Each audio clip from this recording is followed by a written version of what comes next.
Well, hello everyone. I welcome you all to Exam Partners, where I am your partner for your exams. This is Polity MCQ series, and let's start with our MCQ. So, our question says, which of the following would fall under the definition of state as defined in Article 12 of the Constitution? अब हमें पता है जब भी हम fundamental rights का chapter पढ़ते हैं तो हमारा जो फर्स्ट आर्टिकल आता है वो आर्टिकल 12 आता है। सो आर्टिकल 12 क्या कहता है? आर्टिकल 12 डेफिनेशन बताता है हमें स्टेट की, कि स्टेट के अंदर कौन कौन सी ऑर्गेनाइजेशंस और क्या क्या आता है। ठीक है, स्टेट एक ब्रॉड टर्म है, राइट। स्टेट के अंदर बहुत कुछ आता है और वो चीज़ हमें क्यों जाननी है, क्योंकि हम लोग जो भी चीज़ें स्टेट के अंदर में आती हैं वो सब चीज़ें अगर हमारे फंडामेंटल राइट्स को किसी भी तरीके से वॉयलेट करने की कोशिश करेंगी तो वहाँ पर हम लोगों के जो फंडामेंटल राइट्स हैं वो एनफोर्स हो जाएंगे, राइट। ये चीज़ बहुत ज़्यादा इंपॉर्टेंट है जो कि हमें समझना है, इसलिए हमें सबसे पहला आर्टिकल 12 डेफिनेशन ऑफ स्टेट मिलता है, क्योंकि स्टेट और उसकी बॉडीज ही तो अगर फंडामेंटल राइट्स हो, क्योंकि हम बोलते हैं ना, अभी हमने इससे प्रीवियस वाले एमसीक्यू में पढ़ा था कि क्या फंडामेंटल राइट्स अवेलेबल हैं against the action of state and the private individual, तो हमने कहा था यस। वैसे तो अगर हम ऊपर से ऊपर बात करें तो स्टेट जो है वो मेनली रिस्पॉन्सिबल होती है फंडामेंटल राइट्स के, बट कुछ कुछ फंडामेंटल राइट्स ऐसे भी हैं जिन्हें अगर प्राइवेट इंडिविजुअल, जैसे आर्टिकल 17 मैंने बताया था जो एबॉलिशन करता है अनटचेबिलिटी का, अगर उसे प्राइवेट इंडिविजुअल्स भी क्या करते हैं, उन फंडामेंटल राइट्स को वॉयलेट करते हैं, तो प्राइवेट इंडिविजुअल्स को भी क्या किया जा सकता है, कोर्ट में ले जाया जा सकता है, वो प्राइवेट इंडिविजुअल के अगेंस्ट भी एनफोर्स किए जा सकते हैं। तो इतनी बात तो आपको क्लियर है, इसलिए हमें डेफिनेशन ऑफ स्टेट को जानना बहुत ज़्यादा ज़रूरी है। तो इन्होंने पूछा है कि इनमें से क्या क्या चीज़ें जो हैं, कौन कौन सी बॉडीज़ जो हैं वो डेफिनेशन ऑफ स्टेट के अंडर में आती हैं।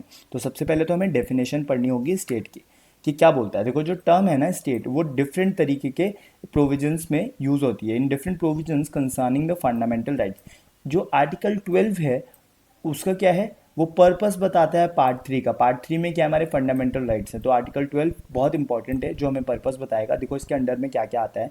Government and parliament of India, that is, देखो जब भी हम गवर्नमेंट की बात करते हैं ना, तो इसका मतलब क्या होता है, हमारी एग्जीक्यूटिव बॉडी।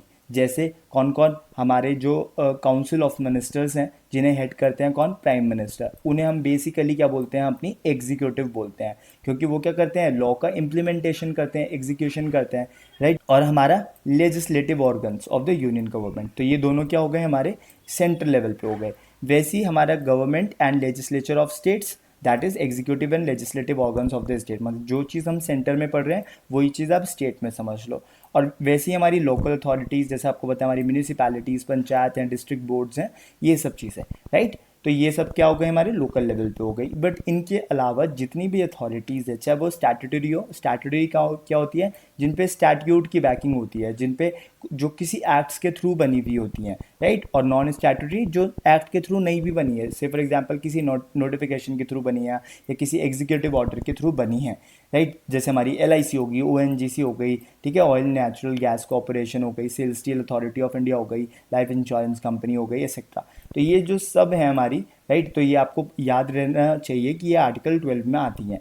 तो जो स्टेट है ना, वो एक वाइडर सेंस में हम लोगों ने डिफाइन की है, जिसमें क्या आता है, सारी एजेंसीज आती हैं स्टेट से रिलेटेड, ठीक है। इन इन एजेंसीज का जो एक्शन है ना, उसे चैलेंज किया जा सकता है कोर्ट में as violation of the fundamental rights. इसलिए हमें जानना बहुत ज़रूरी है, क्योंकि आप खुद सोचो ना, आप किसी ऑर्गेनाइजेशन में जाते हो से फॉर एग्जांपल, और वहाँ पे आपका फंडामेंटल राइट्स का वायलेशन होता है, तो आपको अगर पता ही नहीं है कि वो आर्टिकल 12 के अंदर आती है कि नहीं आती है, तो आप कैसे अपने फंडामेंटल राइट्स को इन्फोर्स करवाने के लिए कोर्ट में जाएंगे, ठीक है। तो एज अ नागरिक, as a citizen of India हमें पता होना चाहिए। तो अब हम चलते हैं अपने MCQ की तरफ, राइट। दो फर्स्ट है दिल्ली मेट्रो रेल कॉरपोरेशन। देखो जो DMRC है ना, दिल्ली मेट्रो रेल कॉरपोरेशन, ये स्टेट की एजेंसी में आती है। क्यों आती है, क्योंकि DMRC में ना इक्वल इक्विटी पार्टिसिपेशन है, ठीक है। जो उसमें शेयर्स का पार्टिसिपेशन है, इक्विटी का पार्टिसिपेशन है, वो हमारा क्या है, इक्वल है। किस किस की साइड से, एक तो गवर्नमेंट ऑफ इंडिया की साइड से, और एक GNCTD, that is government of national, that is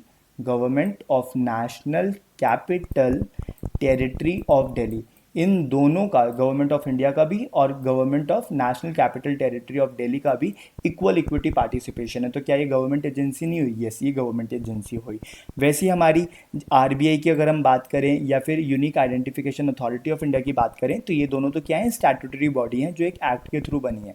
और जो नीति आयोग है ये काफ़ी सारे पब्लिक फंक्शंस करती है। क्या करती है? पब्लिक फंक्शंस करती है। जैसे for example poverty line define करती है और ऐसे करके बहुत सारे फंक्शंस करती है। तो यस, ये भी एक डेफिनेशन ऑफ स्टेट में आती है। तो जो हमारा आंसर हो गया वो हो गया D, 1, 2 and 3 and 4, right. So I hope you have learned something. Thanks for watching and stay tuned with the exam partners.